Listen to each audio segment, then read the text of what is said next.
ipagbabawal na magsalita patungkol sa ICC. Grabe talaga, no? Ito style nila. Posible umanong isaalang-alang ng International Criminal Court ang asal ng kampo ni dating Pangulong Duterte at kanyang mga taga-suporta kaugnay ng hiling nitong interim release o paglaya habang dinidinig ang kaso. Ang iba pang posibleng kondisyon para dyan sa pagtutok ni Maki Pulido. Umaasa ang kampo ni dating Pangulo Rodrigo Duterte papayagan siya ng International Criminal Court na pansamantalang makalaya sa pamamagitan ng mekanismo na interim release. When I make an application for interim release, you'll know about it because it'll be published on the court website. Ayan, nag-a-apply po kasi si Tatay Digong na interim release na pwede muna siyang pakawalan habang dinidinig yung kaso kasi mahaba po ito eh. Okay, anong sinasabi nila? Okay, anong sinasabi ng ibang mga trolls o eksperto daw? Di umano. Right. But it's a sure thing, essentially. Ang pasya ng korte nakadepende sa mga kondisyong nakasaad sa Article 58 ng Rome Statute. Sisipot ba ang suspect sa mga pagdinig ng korte? Hahadlangan ba niyang investigasyon sa kaso? At gagawa pa ba siya ng mga krimen na kinasangkutan niya? Sa Rome Statute, pwedeng warrant of arrest or pwedeng summons. Now, obviously, hindi inisyo yung summons kasi nakita ng korte na hindi siya kusang pupunta kung summons lang. So, warrant of arrest. Sabi ni Attorney Joel, Hindi, kusa siyang pupunta. Sabi lang, idaan sa korte natin. Butuyan, isa sa 5 Filipino ICC accredited lawyer, ikokonsidera rin daw ang asal ng kampo ni Duterte at ng kanyang mga taga-suporta. Sinaktan pa nga yung isang policewoman, nagkaroon ng malaking bukol, and there was an attempt to really prevent his arrest. Nandiyan na rin yung mga ginagawa ng mga supporters niya to the point na binubuli and ini-intimidate yung mga judges mismo. Ito, okay. Hindi ako naniniwala sa sinasabi nito. Bagamat ito'y abogado, hindi tayo nagmamagaling, abogado, ICC lawyer, no? Pero this is mind conditioning. Isipin mo, hindi mo pakakawalan si Tatay Digong yung interim release na sinasabi dahil ang supporters niya ay di umano magugulo. Ano ba ang ginulo? Diba? Wala namang ginagawang gulo o pambubuli daw. Walang koneksyon yung supporters ni Tatay Digong. Alam mo kung bakit? Ang nililitis dito si Tatay Digong. Hindi naman niya kontrolado ang buong Pilipinas.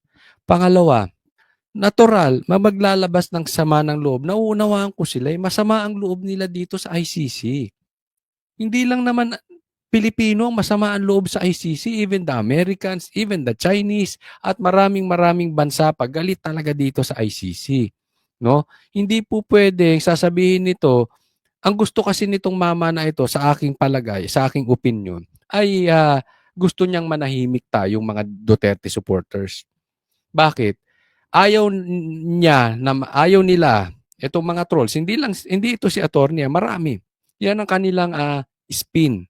Yan ang gusto nilang lumabas sa media na para itong mga Duterte supporters ay manahimik. Hindi po kami ganun kabobo. Okay? Huwag nyo kaming patahimikin. Dati nyo na kaming pinatatahimik, yung mga vloggers pinapatahimik ng Quadcom, yung pinapatahimik ng Tricom, pinapatahimik ng NBI, pinapatahimik na ni Marcos, pinapatahimik ni Speaker, pati ba naman yung pagsasalita namin sa ICC, pinatatahimik nyo. Huwag tayong papauto sa mind conditioning na ginagawa nila. Ang gusto nitong mga ito, wag na tayo ipagbawal. Hindi nila kasi magawa na ipagbawal magsalita patungkol sa ICC. Bakit? That is very effective. Alam niyo kung bakit? Nakikita ng ICC, dapat makita ng ICC na grabe ang suporta kay Tatay Digong. Grabe ang pagmamahal ng taong bayan kay Tatay Digong. Isipin mo, kung may crimes against humanity si Tatay Digong, bakit mahal na mahal ng Pilipino? Yun ang ayaw makita ng mga control freak at mga nagpapatahimik sa ating mga Duterte supporters. Bakit? Kasi malalaman ng ICC, teka muna, peke ata ang kasong ito. Kung may kasalanan to against humanities, Hindi sana ayaw to ng taong bayan. Ngayon lang sila nakakita ng leader na lililitis, pero ganyan kapopular. Kung may GOAT sa basketball, ibig sabihin ng GOAT, greatest of all time, yan is si Michael Jordan. Pagdating sa basketball, alam nyo po, kung merong GOAT sa Pilipinas, si Duterte yun. Kung merong pinaka-popular sa Pilipinas, it's Tatay Digong. How can he commit a crime against humanity? Kung ang GOAT ng Pilipinas, kung ang pinaka-popular na tao sa Pilipinas ay si Tatay Digong, paano mangyayari yun? Until even after the arrest na dapat nagdidiwang ang taong bayan, ngayon hindi. Nagdurugo ang pag-iisip at puso at kaluluwa ng taong bayan, ng mga Pilipino. Diba? Kaya wag tayo papakontrol sa mind conditioning na ito. Basta lang, wag po nating personalin. Wag po ang tinatawag nila, wag ad hominem ang banat sa mga judges at sa ICC. Ibanat natin that we are aware, una, na ang ginawa kay Tatay Digong is kidnapping. That we are aware that this is very, very, very important. Ang ilabas natin dito ay this is political at hindi ito naaayon sa batas. Walang kasalanan si Tatay Digong, this is just a political persecution. Yan ang napaka-importante. Huwag nating sirain yung judges, huwag natin sirain yung ICC. Gibain natin na ang pagkaka-aresto kay Tatay Digong ay illegal, kidnapping, at ang binibintang sa kanya walang katotohanan. Let's stick to that at ang ipaalam natin sa ICC that we are aware, we Filipinos are aware of that we love Tatay Digong, that we will fight for him. Because the fight of Duterte against the Marcos is it's not Duterte versus Marcos. This is against Duterte, the Filipinos versus the Marcos. Yan po ang dapat nating maano sa kanila. Wala pong sedition dito. Ipapaalam natin sa ICC na ang pinaglalaban natin dito ay hindi lang si Duterte. Oo. May isang tao lang. No. Ang pinaglalaban natin dito, yung ating karapatang pantao. Dahil malaki ang naitulong ni Tatay Digong sa atin, bakit nyo ginaganyan? Tapos gusto nyo mapailalim kami sa mga taong katulad ninyo na wala namang ginawang mabuti sa Pilipino.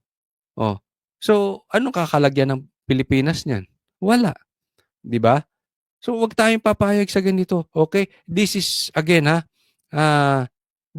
they will try to control us. Tuloy nyo lang. Basta, sabi nga ni BP Sara, sabi ng mga abogadong nakakausap ko, si Atty. Vic Rodriguez, Atty. Jimmy Bondoc, even Atty. Torion, tinatanong ko parati yan, magpahayag kayo ng saloobin ninyo. That is legal. Gawin natin sa mapayapang paraan na hindi tayo nagtatawag ng mag-aklas.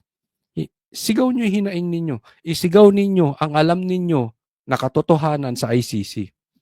Sa kasaysayan ng ICC, hindi bababa sa 6 na akusado ang pinagbigyan sa kahilingang meron interim na release. pagbigyan naman Noong 2021, kinilala ng korte ang voluntaryong pagsuko ng Kenyan lawyer na si Paul G. Cheru na nagpakita raw ng kusang loob na pagtanggap sa jurisdiksyon ng ICC.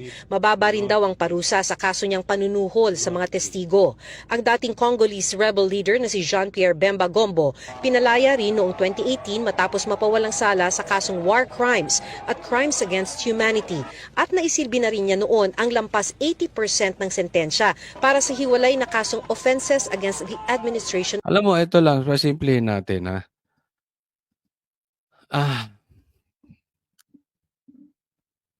marami naman pong binigyan ng pagkakataon. Ako, I think, deserve ito ni Tatay Digong. It's more than deserving niya. Kasi sa edad niya pa eh. No? You have to consider na una, illegal yung kanyang pagkakaaresto. Okay? Sabi nga, ang prutas ng illegal ay walang maidudulot. No? So, illegal ito, yung edad pa ni Tatay Digong at higit sa lahat, mahal ng Pilipino si Tatay Digong. Dapat mag-isip ang ICC. So, tuloy-tuloy lang po tayo. And itong birthday ni PRRD, sama-sama nating ipagdiwang, ipakita natin sa buong mundo na mahal ng Pilipino si Tatay Digong.